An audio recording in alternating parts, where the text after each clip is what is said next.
We transformed this weedy mound of rocks into a thriving oasis, and we did it cheaply by starting perennials from seed, using our own homemade soil amendments, and putting in a butt ton of manual labor. This project took hours of work, spending our free evenings and early mornings across 6 months to prepare the space for planting. But what surprised me the most was how within 1 year of planting, the perennials in this garden exploded in health and volume, that our problem became not how we would fill in the empty gaps, but how we would have to manage and cut back the plants to keep it moderately contained. A few years ago, my parents moved into this house and they hired us at the screaming good deal of $0 to transform their weedy rock pile into the garden of their dreams. But as simple as a task as that sounds, if anyone knows how to overly complicate things, it's us. And so we're going to show you exactly what we did over the last 2 years to take this bland backyard to its full potential. For any garden we start, we break things up into 3 main phases: the vision, the plan, and the work. And you can use our free garden planning roadmap linked in the description if you want to do the same. For perennial systems like this garden, we want to think about ways that we are setting ourselves up for long-term sustainability and resilience.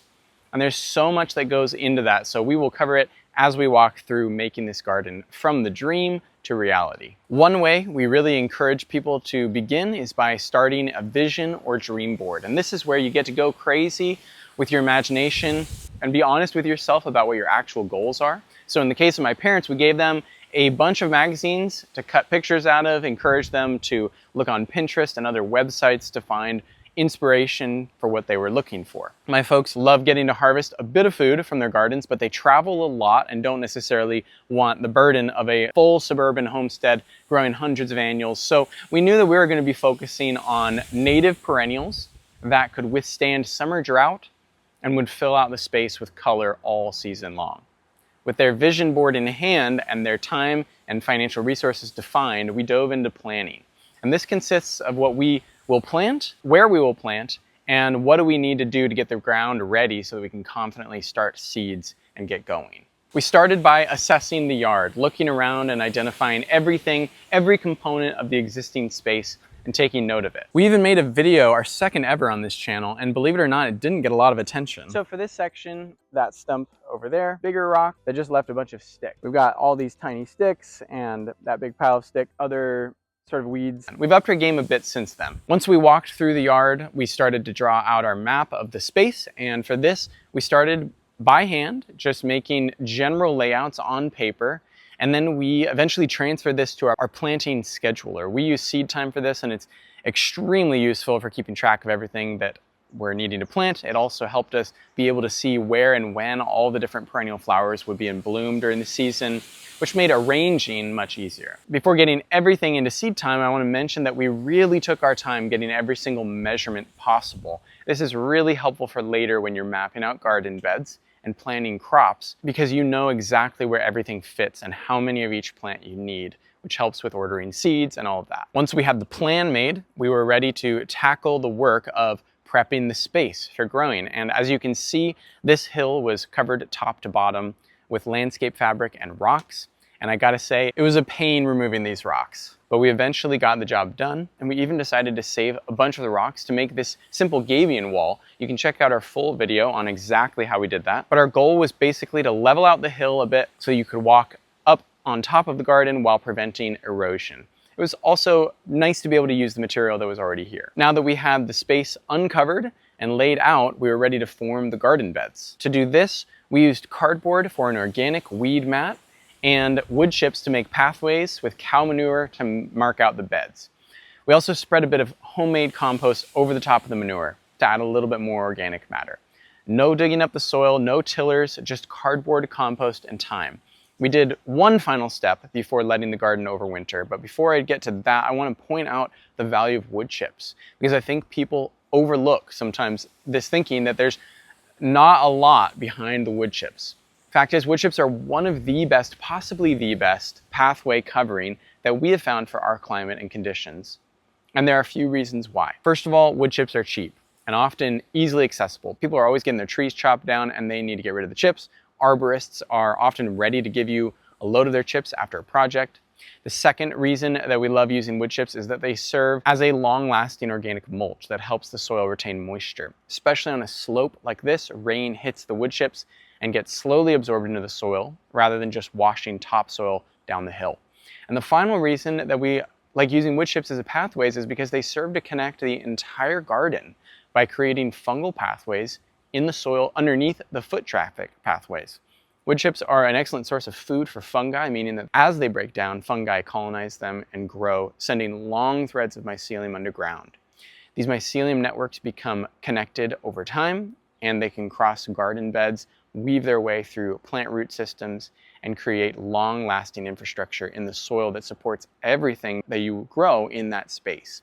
So wood chip pathways are a really cool way to improve your soil passively, and they offer numerous benefits to plants through the fungal networks that they grow. Now, in the garden beds themselves, we put down manure and finished compost. And the reason for this was because as we were looking at the soil we were working with, we could tell right away that it was not particularly rich in organic matter and nutrients. It hadn't been fed hardly anything over the past who knows how long. And so the manure and compost added a nice range of nutrients and organic matter. But this was not the final step, and this is really key. After creating these garden beds, we made sure to apply several things. And for these, we looked to Jadam organic farming, which is a Korean farming framework for ultra low-cost agriculture. We applied all-purpose Jadam liquid fertilizer, as well as Jadam microbial solution to the garden beds as a soil drench, since no plants were in the ground yet. And this did a few things. One, it helped supply some trace nutrients, but the main thing was the microbes. These brews both supply aerobic and anaerobic microbes, mostly bacteria. And what happens when you saturate your soil, especially recently mulched soil with microbes, is that the mulch begins to decompose into soil much faster. JMS, the microbial solution, works in conjunction with JLF, the liquid fertilizer, to inoculate the soil and then break down materials. Doing this prior to planting was a crucial step in getting the soil ready for a thriving garden. You can check out our videos on how to make these two liquid amendments. And then to finish off the garden beds, we mulched with straw and dried leaves and left it to overwinter. The last thing we did before putting the main garden to bed for the winter was plant out comfrey plants along the back fence. Comfrey is an incredible plant. It's resilient. It is a dynamic accumulator, meaning that it draws up a ton of nutrients from the lower layers of the soil. It produces a ton of above ground biomass. It provides wonderful flowers that attract pollinators. This plant really does it all. It belongs in every garden, in my opinion, especially if you're looking for an easy way to impart nutrients to the soil and feed biology. Get these root cuttings in the ground as soon as you can, and they will pay dividends year after year after year.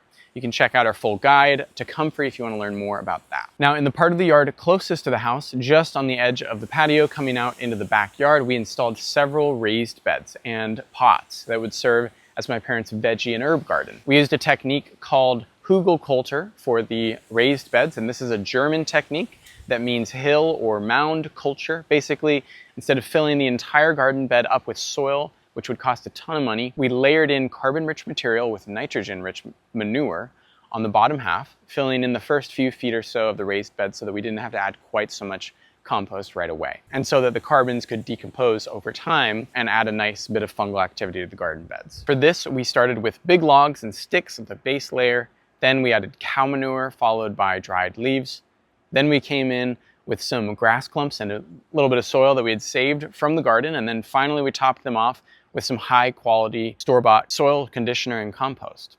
Something I would have done differently for these raised beds would be I would have added even more leaves and other materials to the lower layers of the garden bed. Because as you may have guessed, these materials sink down and compress. So you actually need to overfill a little bit to get to the point where the beds are going to be fully filled once they've compressed. Of course, these raised beds were also given the Jadam treatment so the materials could break down into plant available nutrients and more quickly. The last thing that we set up for this garden was the chicken composting system. And the reason for this is because of something that I learned a long time ago, and that is the idea that the chicken coop is the engine of the farm or even the garden. And what this looks like practically is that because of the non-stop nature of chickens, you can toss plant debris and so-called waste products into their pen, and they will process it for you into amazing compost that can then be used on your garden. And with a Small chicken coop, only 4 hens for this backyard. We're able to produce all of the compost needs for the entire garden easily just by tossing the leaves, plant debris, extra wood chips, straw, and other carbon-rich materials to the chicken. They like to rifle through it, scratch and peck, sort of shred up the materials, and then all the while they're doing that, they're doing what chickens do best, which is pooping, which is an excellent source of nitrogen. Of course, there is the added bonus of egg production, but that's really very secondary to a setup like this. You can check out our video if you want more in-depth rundown of our chicken system for this garden. With that, our first preparatory season was over, and as we came into late winter of 2024, we were ready to start some seeds. I mentioned we started a ton of perennials from seed. This is a major unlock for anyone looking to save money while they're starting their garden. Many of us are unfortunately sort of sold on the idea that the only way to get these plants is by just buying them from a nursery, which is totally fine. And you should support your local nursery if you do buy in your perennials already started. But if you're looking to save on your budget, I would highly recommend giving the seed starting approach a try. You typically need to start more seeds than you expect for perennials compared to annuals, and there are a few other tips that we have picked up after having done this for a few other gardens since. One is that every plant is a little different, so it's important to try starting seeds with the expectation that they may not turn out perfect on the first try. Start more seeds if some of yours flop, and you'll probably do better the second time around. We had to start and restart a ton of our perennials the first time that we did this, so just acknowledge that you're making a skill investment, which is the most powerful type of investment because you can never lose it. Unless, of course, you invested into a useless skill, which seed starting is not. Two is, it is really important to use a high quality potting mix. We'll link the recipe to our potting mix in the description, but the main thing here is to make sure that you get all the microbes on lockdown and healthy in the compost. Shouldn't be smelling weird, shouldn't even be particularly smelly. This should just smell like fresh and earthy compost. One of the batches of compost that we used was contaminated from going anaerobic, and it meant that we grew algae and unhelpful bacteria, which caused a number of our seedlings to develop disease almost right away. So make sure that you got only the good stuff. And three is the most important piece of advice I can give you on starting perennials from seed, and that is the Korean natural farming seed soak solution. This stuff is truly incredible. I think we will never not use it for any seed we start because it ups germination rates so much. It helps seeds get off to a good start. We also use the seed soak solution in our potting mix. And as you can see in this experiment, the soil blocks that we used, KNF water to saturate, grew very healthy biology compared to the ones that we used just water for. The seed soak solution is brown rice vinegar or apple cider vinegar, fermented plant juice, oriental herbal nutrient, and lactic acid bacteria. And you can check out our video on the seed soak solution if you want a more full breakdown. Can't recommend that enough for getting healthy seedlings off the ground so that you can get them into the ground. So after a long winter of seed starting and caring for the perennials, we finally arrived at spring and got to planting. This was a lot of work and a lot of plants, approximately a bazillion of them. And even in the first year, we saw them get established really pretty quickly. At this point, we were working on another garden, so I taught my mom how to make the Jadam microbial solution, and I gave her some LAB to spray foliarly as a monthly application. And I'll say she keeps bringing up how impressed she is with these 2 liquid amendments. After using them all over her yard, she saw a lot of disease from the previously planted perennials clear up. She credits the JMS with bringing her Japanese maple back to life. After it did nothing the first season she moved in. 2024 was an overall great season for the garden, especially considering it was just getting established. At the end of the season, I made sure to come through and chop and drop the comfrey that had grown over all of the garden beds. I also broadcast IMO4 across the entire garden. This is another KNF amendment that stands for Indigenous Microorganisms Stage 4. I hadn't gotten the chance to make it before the previous year, so now I was able to apply it to the garden before winter so that all the fungal biology could do its work in the soil before the next growing season. We made sure to leave all of the perennials standing since a lot of pollinators lay eggs in and hibernate in these plants over winter. And then once they had thawed the following season, we cut them down and fed them to the chickens. Now, we had been really happy with the first season of growth for these little hand-sown seedlings, but we were stunned at what the garden looked like this year in only year 2. So here we are, July 2025, and the garden is explosive. As you can see, everything is standing tall and proud. I'm not sure if the camera can pick up all the pollinators swirling around behind me, but it is truly incredible how many there are.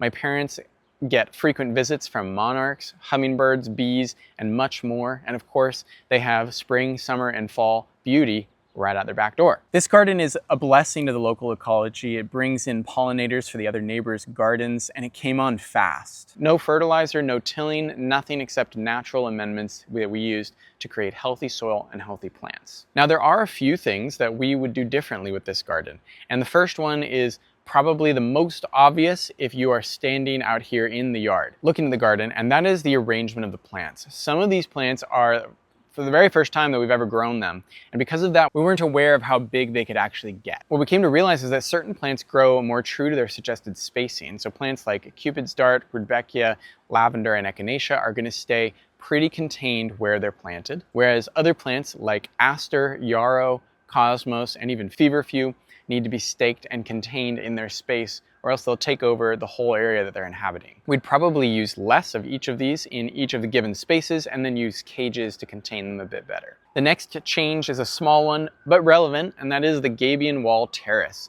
The rocks in the wall are just a little bit too small for the type of fencing that we use to hold them together. We had thought that the tension would hold them in, but what we're finding is that as time passes and as we use it as a step, rocks will fall through the gaps here and there. So I'd just say if you're planning on making a gabion wall, make sure that the fencing that you use is dense enough to hold in the rocks that you're filling it with. For this garden, we're expecting the creeping thyme and the succulents will eventually help it hold together a bit better, but those might take another year to get fully established. Finally, the last main change that we would make is in regard to the layout, specifically the maple tree.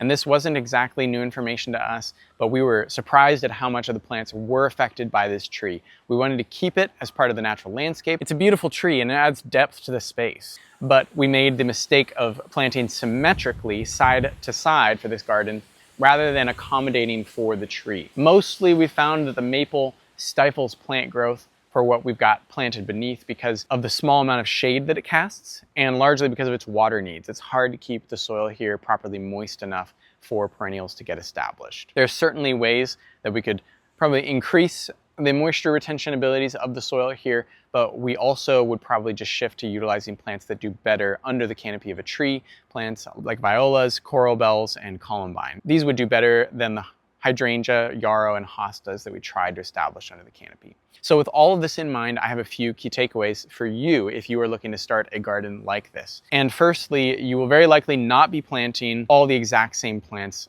as us unless you live in Eastern Washington State, where we are growing. Instead, make sure that you select natives from your area that are going to thrive in your zone and climate. The goal for any perennial garden system is to put in the work up front so that you can relax and shift to a more managerial role in subsequent years. For this garden, we might move a few plants around by digging them up and placing them elsewhere. We might install some cages, but otherwise, my parents just have to trim and prune and cut back their perennials. They're giving the place a haircut each year rather than a full reset. Another takeaway is to think through ways that you can use the existing landscape and the features of the space rather than fighting against them. Acknowledge the limitations of your space and then decide what you're willing to put in the effort for making the space your own. And the big thing here is to commit to a plan of action. For example, it would have been problematic had we just decided to keep the rocks in the landscape fabric and then sort of cut down through it and try and squeeze in plants that way. It would have made things difficult and unsustainable if we hadn't terraced out the hill before planting. We wouldn't have gotten such a solid kickstart to the garden had we not taken the time to adequately prepare the soil. And that leads me to the last takeaway. Take the time to prepare your soil the right way. You can rely on weed killers and fertilizer to clear the space and kickstart plant growth, but long term, you're going to be better served by taking a slightly slower, more labor-intensive approach up front so that you don't have to worry so much about buying in soil amendments year after year and tilling over and over. Invest in the microbial conditions of the soil and set up your garden with plants like comfrey, borage, yarrow, and nettles that draw up nutrients from the soil so that you can use those as chop and drops, releasing nutrients gradually and sustainably each year.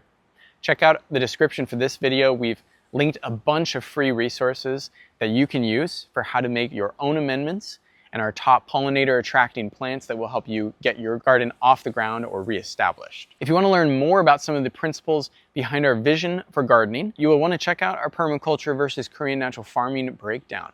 So check that out. And thank you for watching. We'll see you in the next video.